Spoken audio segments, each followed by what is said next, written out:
Alright, so today we're reviewing one of the most highly requested cars in the market from a review point for us on our channels, and that is the Isuzu D-Max. So over the next few weeks we're going to be reviewing 3 different model grades. We are trying to get access to a couple of the lower grades as well, but today we're starting with the LS-U. Now this sits right in the middle of the spec.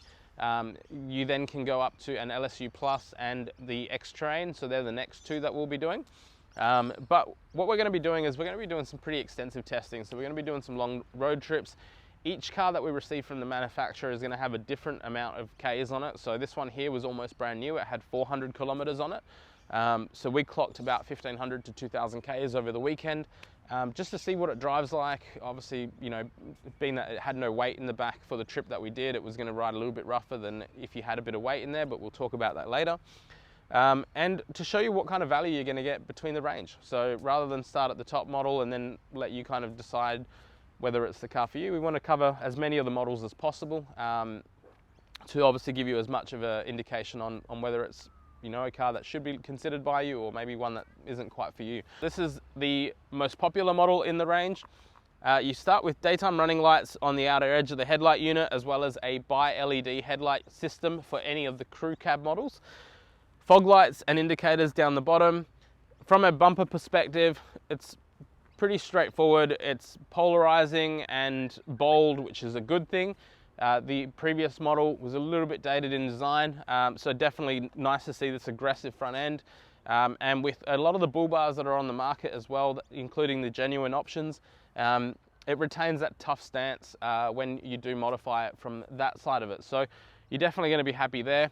Get a bit of chrome throughout the front section here, as well as the open air vents down the bottom, and the nice big Isuzu badging in a spelt out form rather than a specific logo, which is really, really good, once again, just purely from a aesthetic point. So that's what you get at the front.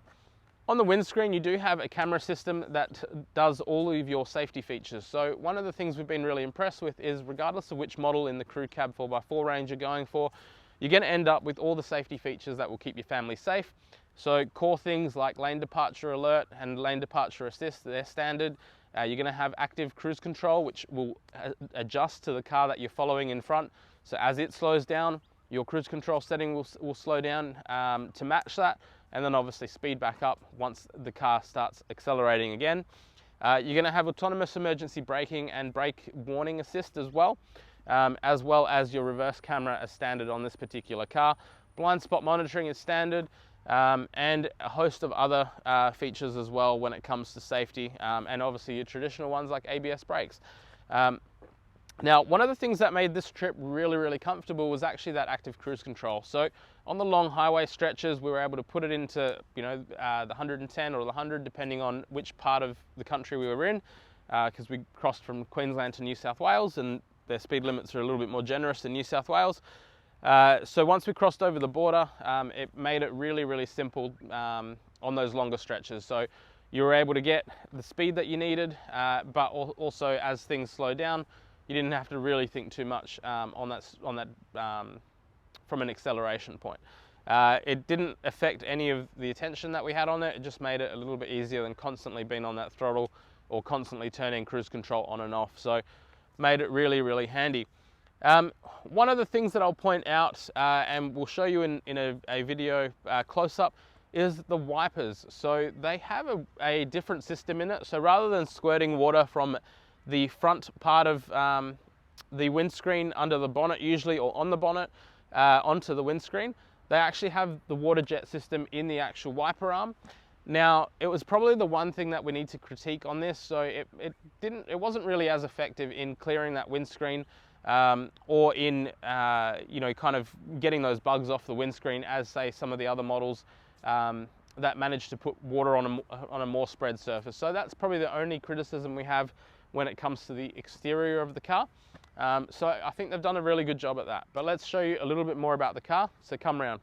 All right, so talking engine specs on the Isuzu D-Max. Now, the 3-litre turbo diesel petrol engine is available on most models. There are a couple of models that are a 1.9 litre, but we're reviewing the 3-litre today.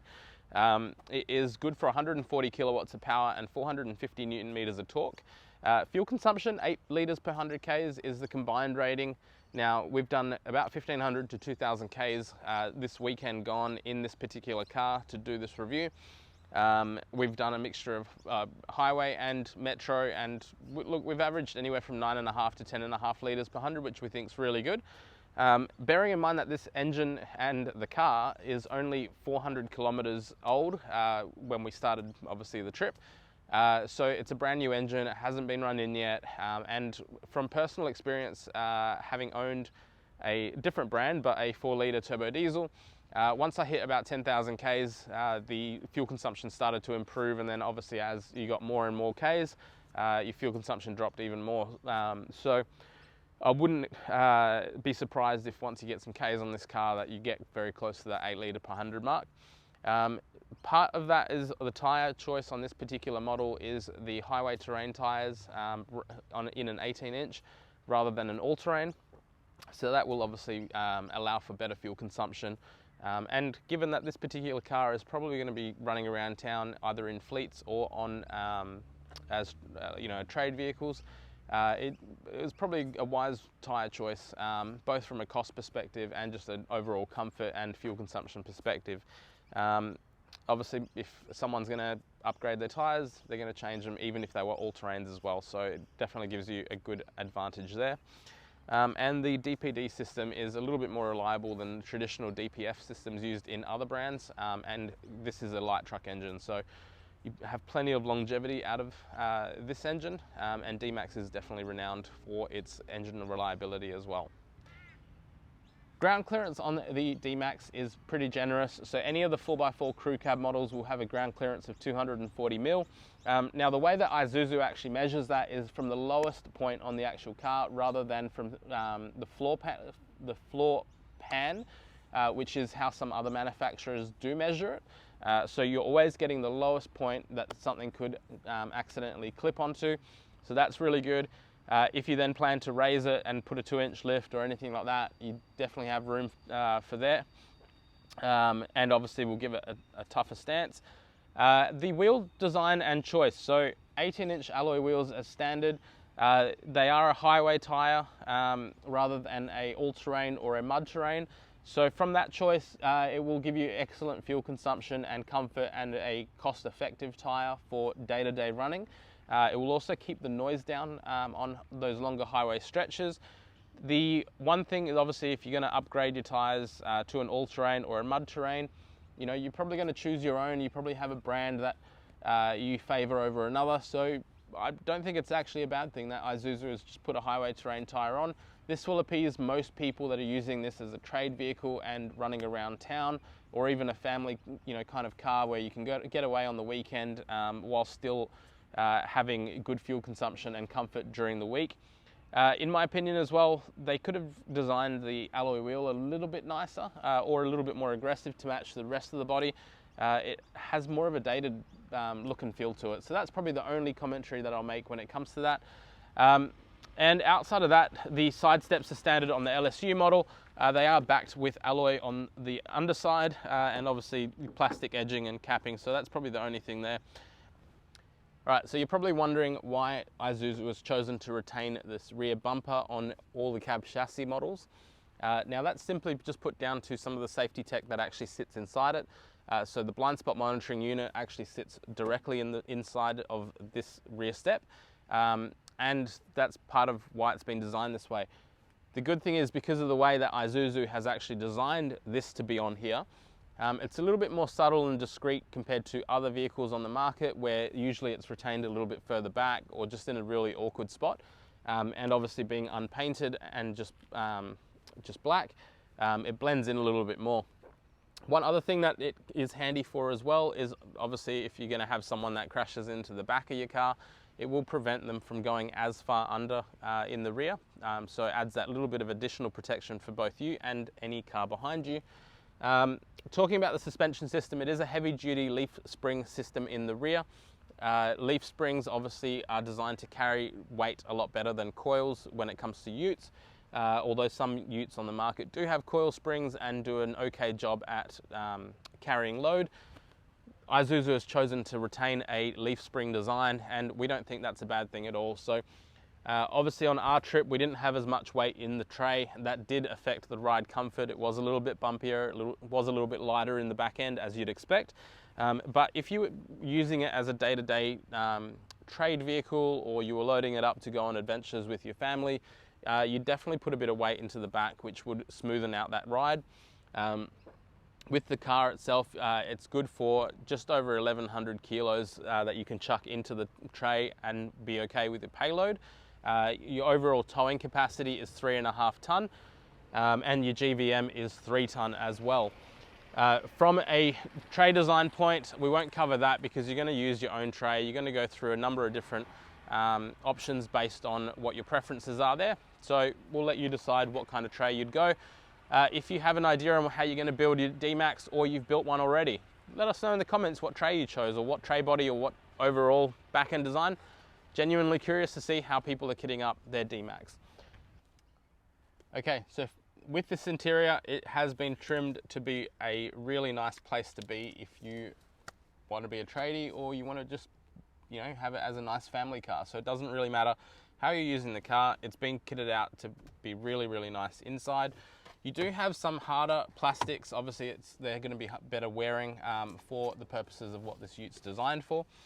But you then have some nice soft touch materials on the top. For example, on the dash, it is a padded and almost a leather-like type feel and look. Obviously, it's not leather and it's not fake leather either. It's just the way it's been designed to be trimmed. Cup holders in a nice convenient spot. So if you want to have your bottle and you've got the aircon running and you want to keep things cool, you can definitely have those there. There is a little slide out point that goes forward, and then you can slide a bottle, or you can even slide some of the smaller milk cartons in here.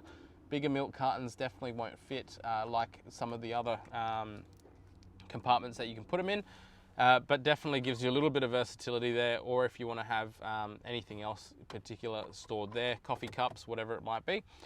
You do have your light illumination switch for your dash, and also your stability control button, all located down here.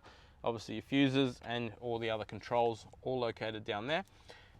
One of the things that I found really handy with the D-Max, now there are some Utes on the market that still don't have tilt and reach adjustment, but the D-Max does. So regardless of how you're going to sit, if you're taller or shorter, and however you want your seating position placed, you can actually really find a nice comfortable way for you to sit and drive in this car.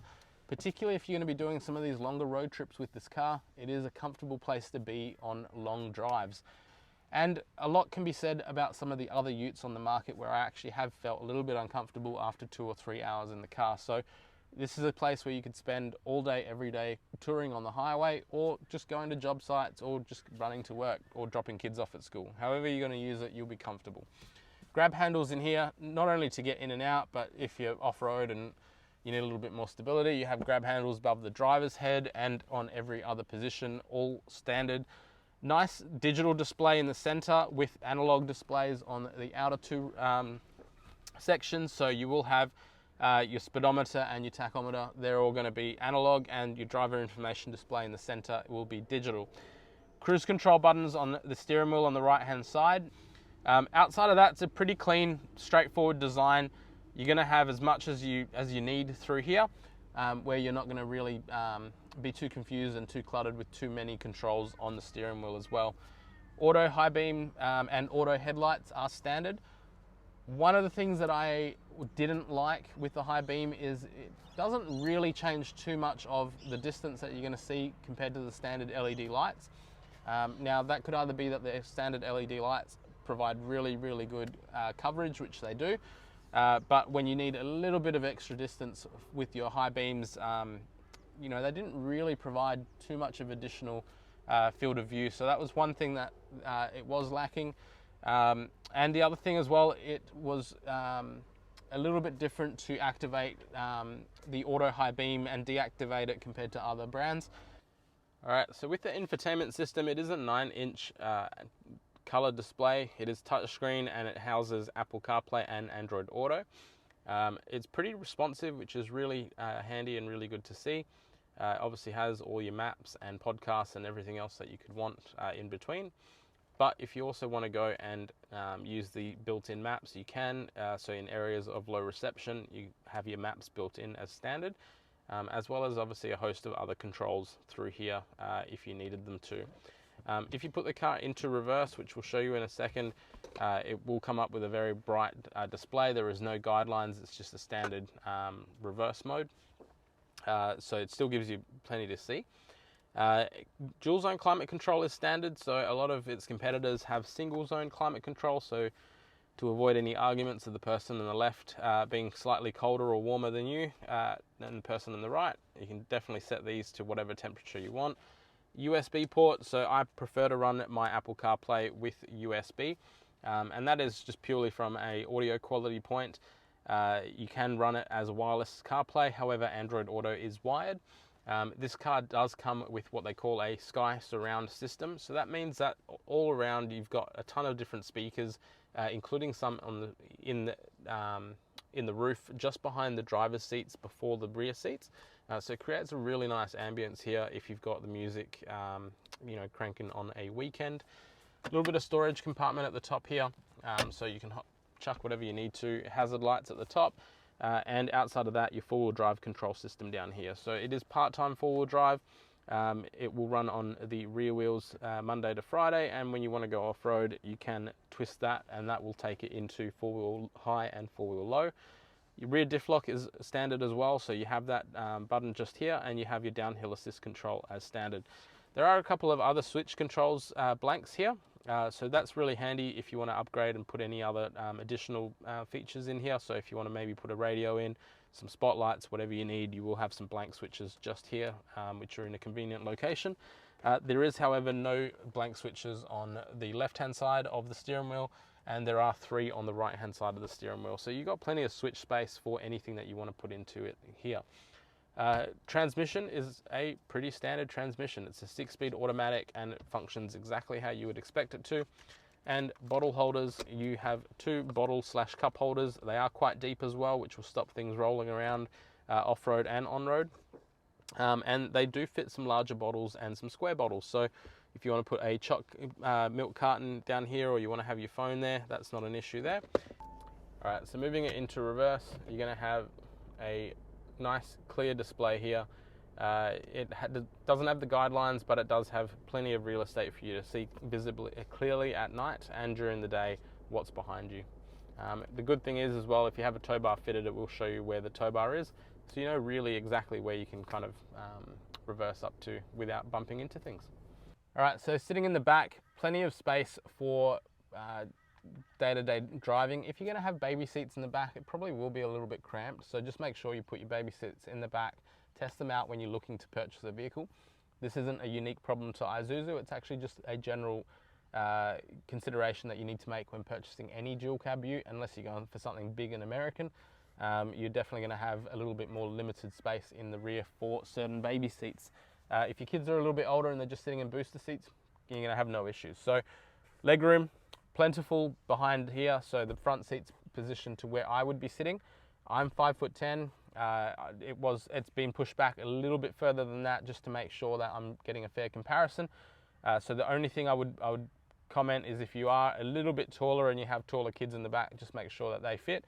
From a headroom perspective, plenty of space, so you're going to be super comfortable. You're not going to be brushing the roof of the car every time you go over a bump, so that's comfortable. And you've got some grab handles both in front of you and on the side of you, just to grab onto if you are off-road and tackling a few different things as well. So staying right there, you're going to have your ISOFIX points in the center here. So on both sides, on the outer seats, you will be able to have your ISOFIX points. And then coming over to this side, you will have your USB port as well for charging if you have a device in the back. You plug that in and there's a little slot for it to be held, plus some directional air vents as well in the back here. So you will be cool and heated depending on the time of year with what's in the back. Some little storage pockets, so if you want to charge a phone and slide it in the back, or a tablet or whatever, you're going to be fine there. And the audio system as well, you have your speaker system in the roof as well as full surround as well. So you're going to have a really crisp, clear audio system throughout the car as well. So Really good design there from Isuzu. And finally, you have a little latch down here. So this pops down, it has a 4 kilo maximum on it. So if you want to put a handbag or you want to put a shopping bag, maybe you bought something with cans or eggs, you're going to be able to hook those onto there and not have them loose and rolling around in the back as well. So quite well designed from Isuzu, and we're pretty happy with it. Actually, one other feature as well before I get out that I actually really liked, with the seatbelt. Most of my mates will get out of a car, it will then sit over here and it will start rattling, especially when I start going over some bumps. Isuzu's actually designed a little latch system at the top here, so that will hold the seatbelt in place, so that way, once you get out, it always goes back to the spot that it needs to go through here as well. You do have your 3 anchor points as well for your baby seats if you need to, and some bottle holders on the doors as well. But a nice comfortable spot to be in the back. So for most families this will be really good. If you're just yourself and some mates, you're going to be good as well. However, like I said, if you are planning to put a baby seat in here, maybe for a younger baby, definitely make sure you test it out and test it out against other utes on the market. So wrapping it all up, that's what I think of the Isuzu D-Max LS-U. I think it's exceptional value. Price-wise, you're looking at $57,400 plus government charges and on-road costs. For a manual, another $2,000 if you're going for an automatic. There is a little bit of a wait at the moment. Stock shortages across every single car manufacturer and brand out there are they keep pushing out. So some brands are now up to 12 and 18 months. In my opinion, I think it's probably one of the top 3 cars in this segment on the market, and one that you shouldn't miss. So have a look. Keep an eye out for our LS-U Plus and our X-Terrain review coming up. And hopefully the LSM and the SX will be on the website as well in the near future if we manage to get hold of one of those models to review as well. Let us know in the comments if you have a D-Max, what you thought about it, if you've taken one for a test drive, and overall, we'll see you on the next video.